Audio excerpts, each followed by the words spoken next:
pokok permohonan memuat penjelasan mengenai kesalahan hasil perhitungan suara yang ditetapkan oleh termohon dan hasil perhitungan suara yang benar menurut pemohon. Ini sudah tegas diatur.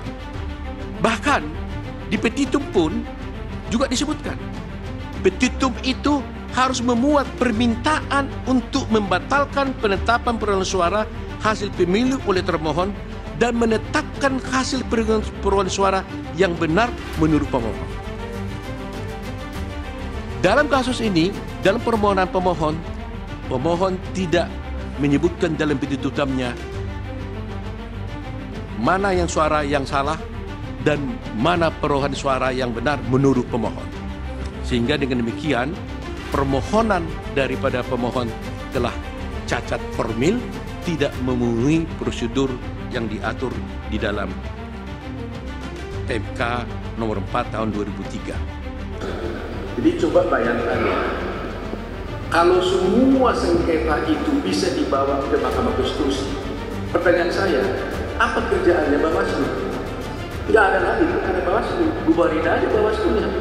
Orang tidak akan pergi ke Bawaslu, tapi tinggal kunjungan, ya semuanya ke Mahkamah Konstitusi. Mungkin nggak Mahkamah Konstitusi menyelesaikan sengketa yang begitu besar itu dalam waktu 14 hari?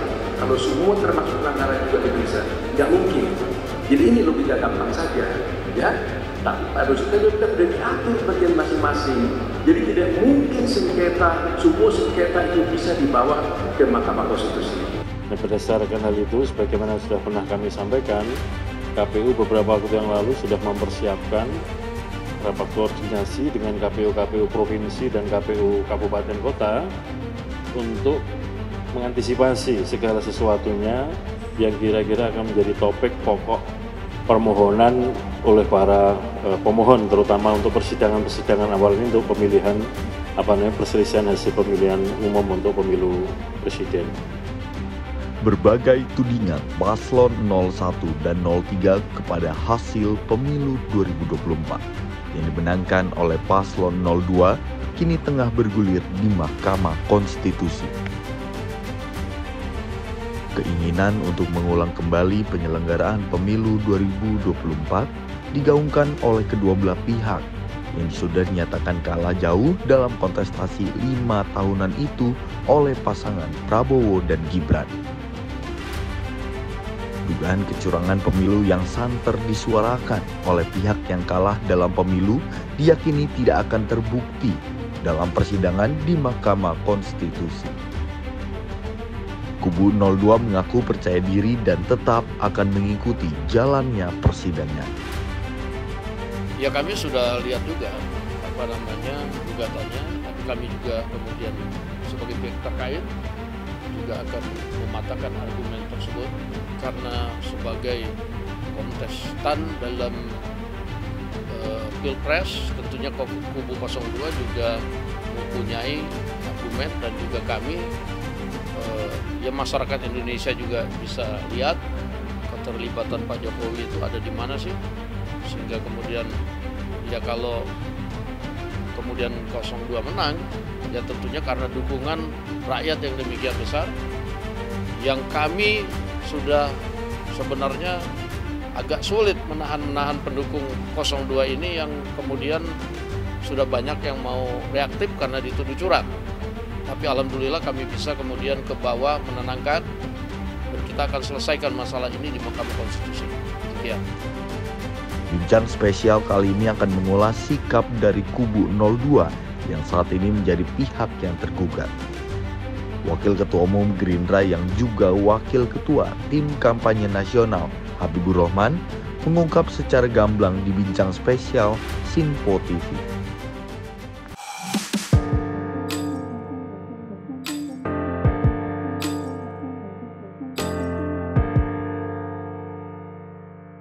Halo pemirsa, apa kabar Anda? Senang sekali Bincang Spesial kembali menjumpai Anda. Saya Wira Ananta bersama Anda. Sidang perselisihan hasil pemilihan umum saat ini kembali bergulir, bahkan sedang bergulir. Berbagai tanggapan ini dilontarkan di sosial media. Lantas bagaimanakah sikap dari Koalisi Indonesia Maju melihat, memotret, membingkai kasus ini? Kami sudah bersama dengan Waketum Gerindra Habibur Rahman. Bang Habib, terima kasih sudah meluangkan waktu untuk datang di Bincang Spesial Sinpo TV. Satu pertanyaan saya, Bang, yang juga mungkin sudah ditanyakan oleh banyak masyarakat. Ini sikap KIN bagaimana, Bang, nantinya? Ya, jadi kami sudah mempelajari, membaca ya permohonan paslon 1 dan paslon 3 ke Mahkamah Konstitusi ya terkait hasil pemilihan umum presiden. PHPU, perselisihan hasil pemilihan umum. Secara garis besar pertama saya katakan bahwa itu permohonan yang miskin alat bukti dan lemah argumentasi. Ada kemiripan dalam konstruksi permohonan ya. Jadi gini, hal utama yang mereka persoalkan adalah hal yang memang selama ini selalu mereka daur ulang. Apa itu misalnya, Bang? Soal tuduhan ketidakabsahan Pak Gibran Rakabuming sebagai calon wakil presidennya Pak Prabowo. Nah, inilah yang menjadi menurut saya justru titik kelemahan dari permohonan mereka. Karena ya mereka ternyata tidak pernah menggunakan haknya ya terhadap persoalan tersebut selama ini.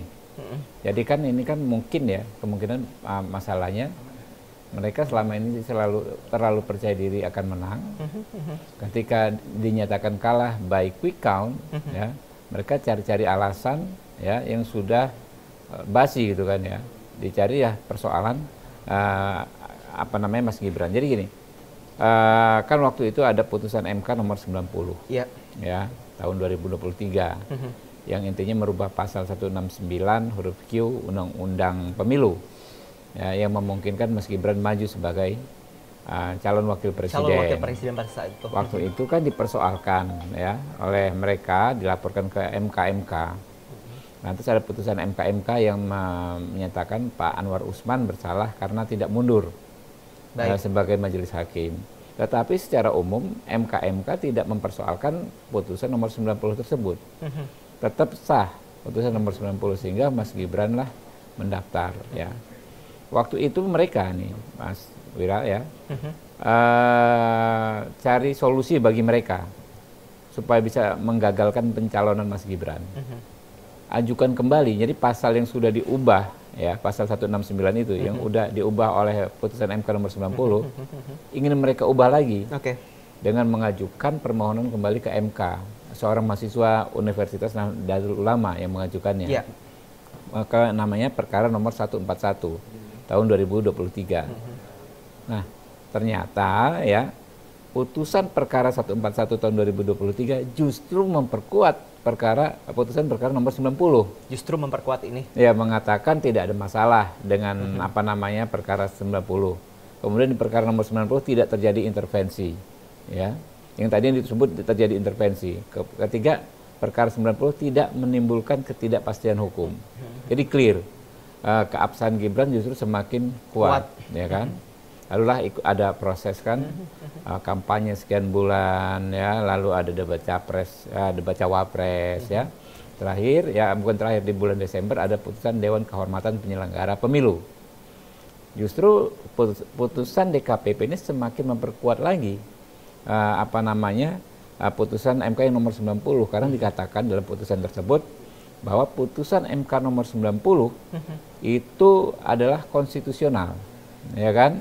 Dan KPU sebagai entitas penyelenggara pemilu terikat untuk melaksanakannya. Nah, cuma memang ada beberapa persoalan teknis. Ketua KPU Pak Hasyim Muzadi dikenakan sanksi, tapi nggak ada kaitannya dengan tidak ada kaitannya. Ya keabsahan Mas Gibran.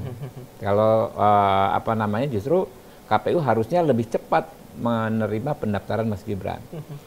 Oleh teman-teman ini ya paslon 1 dan 3 justru putusan DKPP ini seolah-olah dimanipulasi kepada publik seolah-olah ini justru membuat pencawapresan Mas Gibran terdelegitimasi karena ketua KPU-nya kena teguran. Padahal nggak ada hubungan sama sekali. Karena kesalahan ketua KPU itu ada dua hal. Pertama, meregistrasi permohonan paslon dengan tanggal yang tidak pas. Ya nggak ada kaitannya juga itu.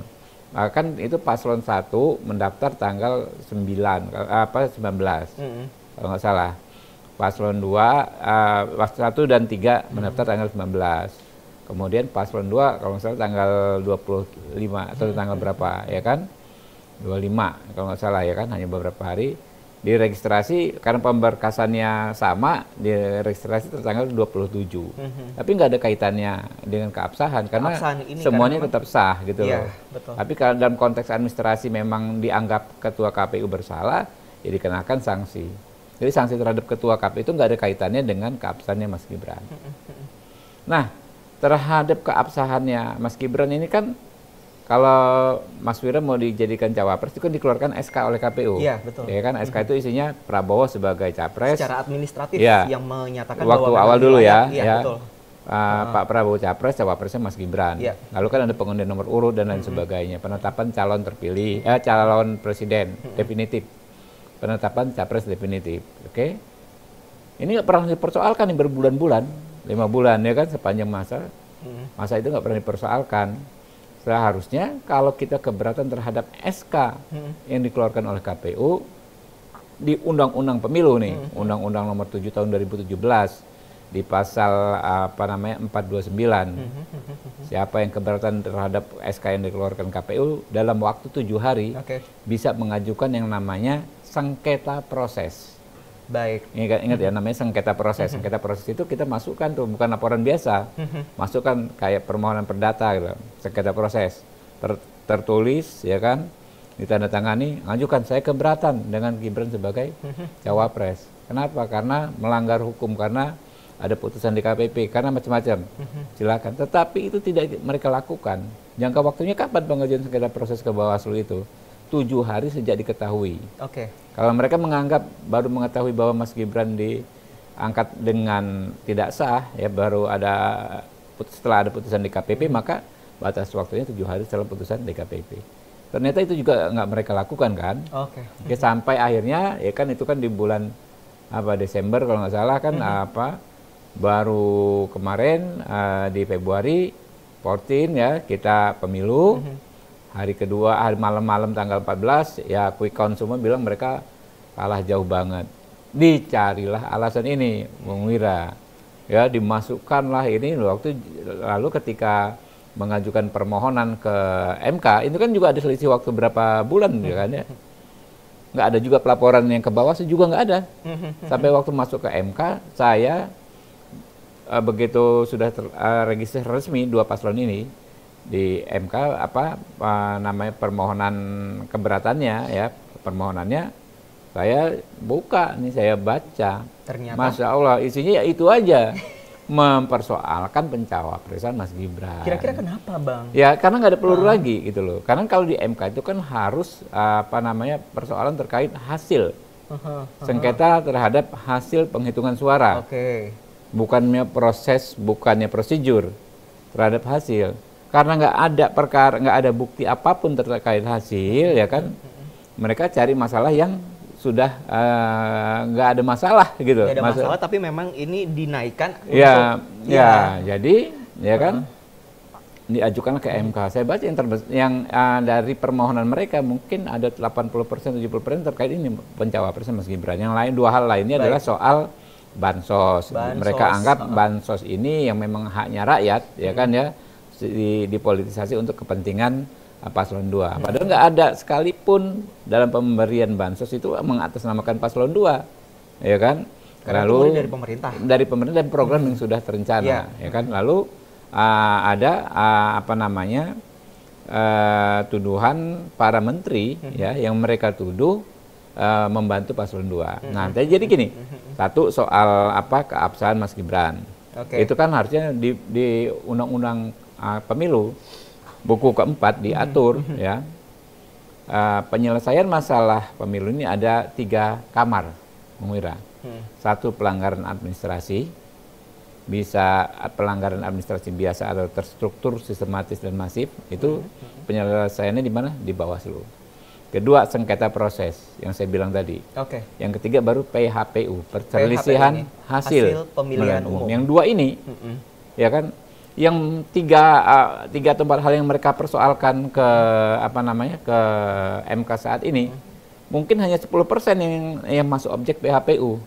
90%-nya ya di 2 itu, pelanggaran administrasi yang harusnya ke Bawaslu. Kalau pelanggaran administrasi itu cara menyelesaikannya gimana? Mereka harus melapor atau minta KPU menindaklanjuti. Yang kedua yang tadi saya bilang bolak-balik sengketa proses. Kayak misalnya tuduhan adanya penggunaan bansos oleh presiden untuk kepentingan paslon 2. Harusnya mereka lapor ke Bawaslu, ya. Pelanggaran administrasi. Dasarnya adalah pasal 547 Undang-Undang Pemilu. Pejabat negara dilarang mengeluarkan kebijakan yang menguntungkan atau merugikan paslon. Tapi sama kayak soal pencawapresan Mas Gibran, ya, ini mereka dalilkan terjadi sejak awal pemilu, tapi nggak pernah mereka laporkan. Mereka nggak pernah melaporkan Pak Jokowi loh, bahwa melanggar pasal 547. Begitu juga para menteri. Hal ketiga yang mereka persoalkan, katanya para menteri, sekian menteri disebut berpihak, ya kan?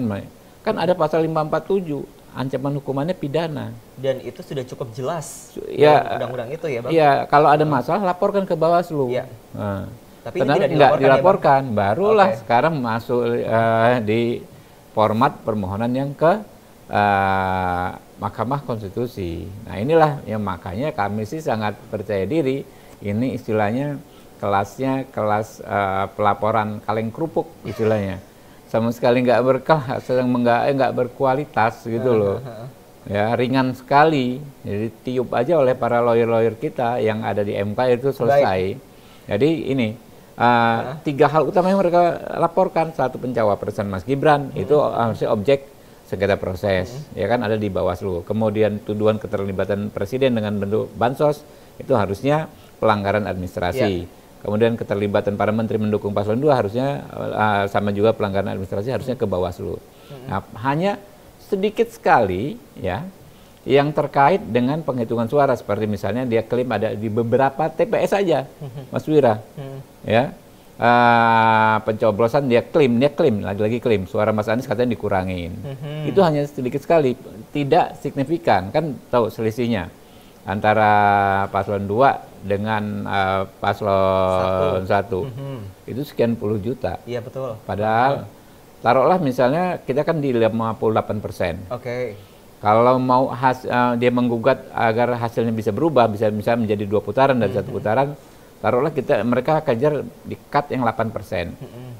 8% dari 204 mata pilih itu berapa coba? Sekitar 10%. 40 juta ya kan, ya kan sekitar 18 juta orang, belasan juta mata pilih.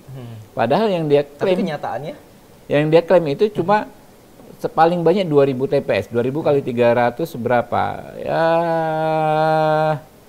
300.000 lah ya, jauh sekali gitu loh.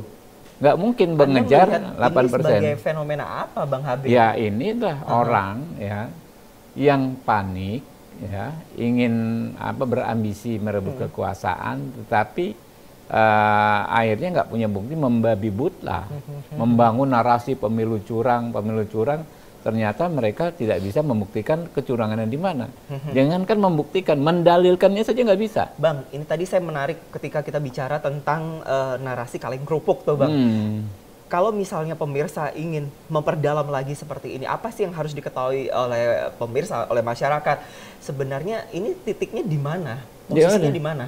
Ya makanya, jadi sama sekali nggak berkualitas. Kita kan kalau mau mengajukan gugatan, perkara dikabulkan nomor 2. Yang penting kan pertama membangun dalilnya dulu, ya kan?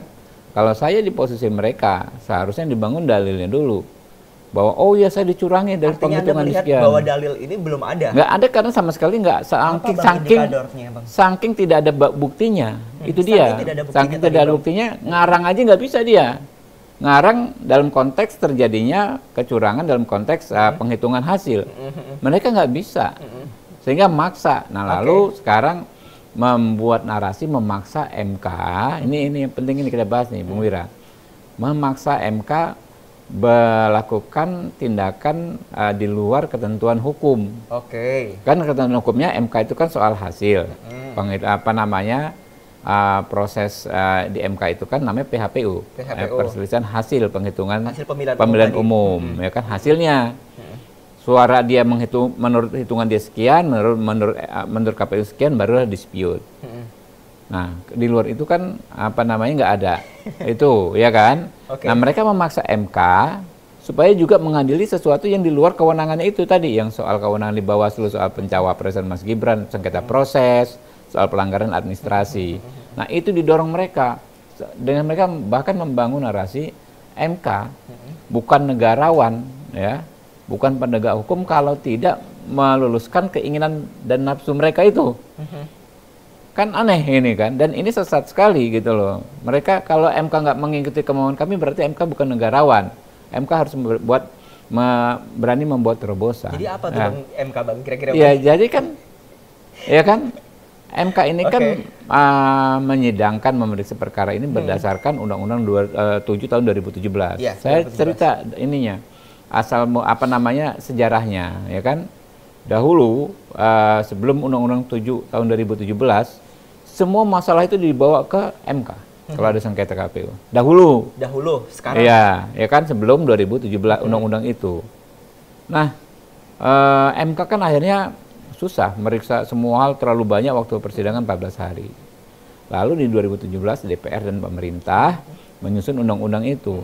Dibuat detail, ya, bahwa ya yang hanya ke MK itu yang hasil, tapi yang sisanya itu ke Bawaslu. Nah, undang-undang itu kan tahun 2017, 2019 kan ada pemilu dong. Terjadi nih hal yang sama nih 5 tahun yang lalu, ya kan? MK diminta mengadili sesuatu yang bukan kewenangannya. Waktu itu ditegaskan oleh MK itu patokannya undang-undang, bos. Nggak bisa kami memutus di luar undang-undang. Nah, harusnya mereka kalau menginginkan MK juga memeriksa soal apa namanya pelanggaran administrasi, sengketa proses, harusnya kan ada waktu 5 tahun dari 2019 ke 2024 untuk merubah undang-undang. Apakah dengan judicial review, apakah lewat DPR dibahas ulang. Ada 5 tahun kan, pendukung dua paslon itu kan partai politik di DPR semua, iya kan? Kalau memang mereka menganggap tidak pas MK hanya mengadili hasil, tapi juga harusnya mengadili proses dan mengadili sengketa pelanggaran administrasi, harusnya undang-undangnya dirubah sejak tahun 2019 setelah pemilu. Nggak dirubah juga kan dengan mereka kan, undang-undang. Nah, terakhir sekarang udah di ujung begini baru menodong MK kalau tidak mengikuti kemauan mereka mengadili sesuatu di luar sengketa hasil, maka MK bukan negarawan. Ya justru inilah bentuk piciknya, ya kan ya.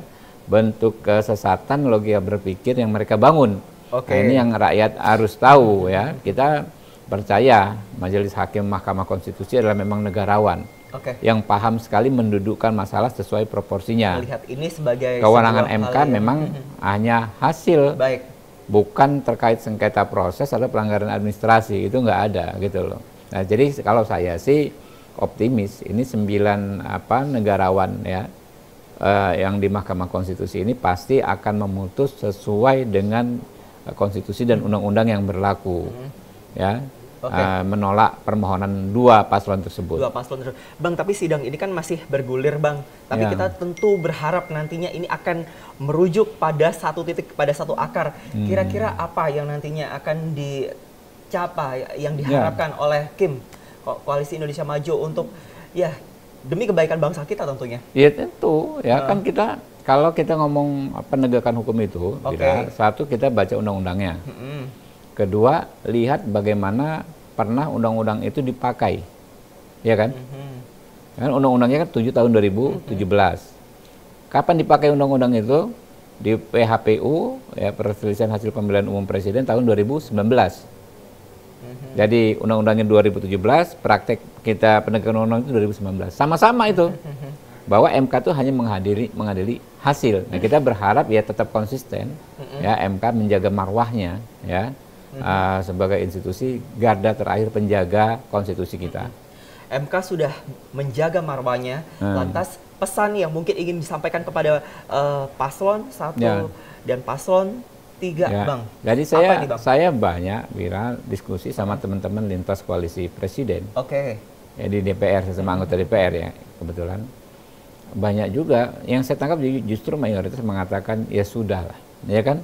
Ya, pemilu sudah nih, Bang? Berlalu, ya, sudah ada yang menang, ya hormatilah gitu loh. pihak yang menang. Berilah kesempatan gitu loh. Kalau mau challenge ya 5 tahun lagi ya monggo gitu loh. Kita berjuang ya, kembali, berjuang, kita berkompetisi kembali. Berkompetisi secara sehat 5 tahun lagi. Nggak lama kok 5 tahun gitu loh. Silakan saja gitu loh. Namanya pemilu kan pasti ada yang menang, ada yang kalah. Dan kita harus siap atas situasi itu gitu loh. Mungkin itu. Kalau makanya kan tetap ada yang mengajukan karena kan masalahnya gini Bung Wira. 2 capres dan cawapres ini kan bukan pimpinan partai politik sebagian besar kan, hanya Gus Muhaimin. Yang lainnya kan bukan pimpinan partai politik, nggak punya kewenangan gitu loh. Jadi mereka ya seolah-olah terlepas dari kebijakan partainya secara umum. Partainya kalau saya resapi ya, pimpinan-pimpinan partainya udah. Tapi ini 2 capres dan cawapresnya tetap ngotot gitu loh. Bang, ini 1 menit terakhir Bang, mungkin saya juga mewakili para netizen di luar sana yang juga sedang bertanya-tanya begitu. Dengan proses PHPU sendiri yang saat ini sedang bergulir, baik itu yang pro maupun yang kontra, secara sederhana apa yang ingin Anda sampaikan kepada masyarakat bahwa ini pesta demokrasi yang wajib kita junjung marwah dan kehormatannya? Ya, kita harus menghormati pilihan rakyat. Ya, rakyat sudah menentukan pilihannya dan banyak sekali mekanisme untuk mencek validasi hasil KPU. Apakah dengan quick count? Ya, kemudian juga kemarin ada semacam kawalpemilu.org gitu ya, yang semacam partisipasi masyarakat. Yang bisa menyampaikan pendapat itu. Lalu juga dalam pemilu kita kan melibatkan pemantau. Jadi bukan hanya KPU satu-satunya referensi, ya banyak hal sampai akhirnya hampir semua negara-negara di dunia sudah menyampaikan selamat ke Pak Prabowo, menghormati hasilnya. Ya sudah, kita hormatilah. Ya, rakyat sudah capek, kita terlibat kontestasi yang agak sengit, ya ada pertikaian yang antagonis selama beberapa bulan terakhir, ya sudah. Kembali kita ya sama-sama konsentrasi melayani rakyat. Nih, Bang, ya? Rakyat juga kembali ya kita isi 5 tahun ke depan ini bagaimana membangun Indonesia ya, karena target kita ini kan bukan hanya 5 tahun ke depan. Dari 3 paslon ini kan mengatakan bagaimana Indonesia benar-benar bisa mencapai Indonesia Emas 2045. PR kita ke depan adalah membuat Indonesia Emas tahun 2045, mohon maaf.